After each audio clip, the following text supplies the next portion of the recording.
要来了要来了，期待已久的 S15 决赛要来了 ，T1 对战 KT。LCK 最初的通讯大战，大型粉丝见面会，到底是 Faker 6冠加身一举实现3连冠，还是 BDD 10年磨一剑最终夺冠 ？Hello， 大家好，我是学生。起初人们以为第6冠献给多兰是一句玩笑话，结果现在多兰跟着 T1 要打决赛了。多兰完美诠释了什么是选择大于努力，这也是他职业生涯第一次进决赛。这场 BO5 虽说是 LCK 内战，但应该也会十分精彩。S15 淘汰赛以来，无论是真纪对战韩华，还是真纪对战 KT， 打得都非常激烈，尤其是 KT 爆冷战胜夺冠大热门真纪，一度让人非常意外。从队伍风格来说，两队对小龙的优先级都很高。每当版本变化后 ，KT 对于版本的适应和理解也极快。比如第2赛段季后赛版本变化后 ，KT 先后零封农心和 DK， 而第3赛段季后赛也3-2赢过真纪。到了世界赛4强赛之前未尝一败，晋级决赛至今也就输过1小局，全员发挥都很好。T1 虽然版本理解没有 KT 那么快，但是每年世界赛都能逐步进化，摸清版本答案并制定战术执行。今年的世界赛就是 T1 和 KT 打的训练赛，双方的打法非常接近，都是围绕下路拿线权的速龙打法，只不过 T1 的下路组合更强一些，而 KT 更注重团战。若论英雄池的话 ，T1 这边英雄池更深一些。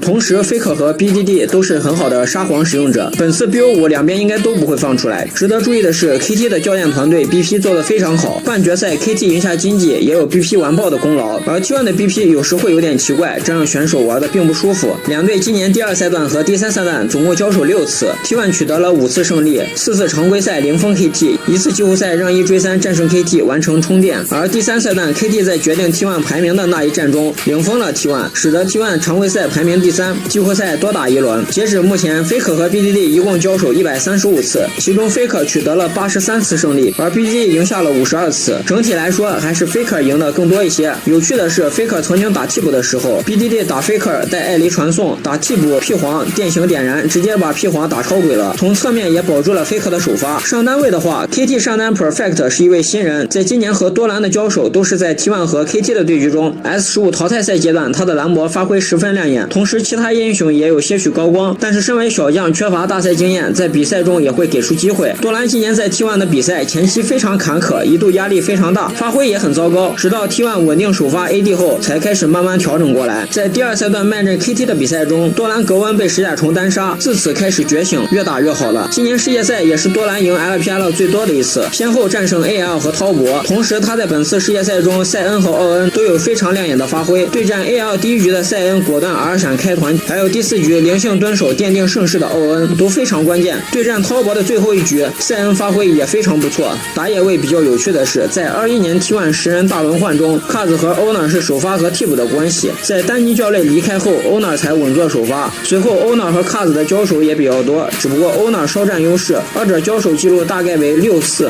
AD 位 Gumayusi 和丢哥蛋的交手集中在今年 T1 和 KT 的对决中， Gumayusi 更擅长对线，丢哥蛋偏向于稳健。联赛内丢哥蛋发挥一般，到了世界赛后渐渐越打越好了，尤其是半决赛打经济时面对 Ruler 也有非常亮眼的发挥。而 Gumayusi 在今年虽然经历了轮换，但在稳坐首发后迅速扛起了队伍的大旗，成为了稳定的开瑞点。本次世界赛淘汰赛阶段发挥非常好，对 T1 的速龙战术来说相当重要。辅助位的凯瑞和 Peter， 因为 Peter 是新人，所以交手记录也是 T1 和 KT 的交手多以凯瑞取胜。小 K 的战果不用多说了吧，他是 LCK 薪资最高的辅助，个人用极强的凯瑞能力，操作水平也是一线。而 Peter 选手联赛内发挥尚可，到了世界赛才陆续开始爆发。瑞士轮面对滔博第2局夺取 MVP， 8强赛面对 CFO 前2局2连 MVP， 发挥非常亮眼。虽然缺少大赛经验，但是由此可以看出该选手拥有一颗大心脏。而 Carry 在 T1 待了这么久后，从刚开始的容易红温心态不好，到现在劣势淡然一笑开始脱外套，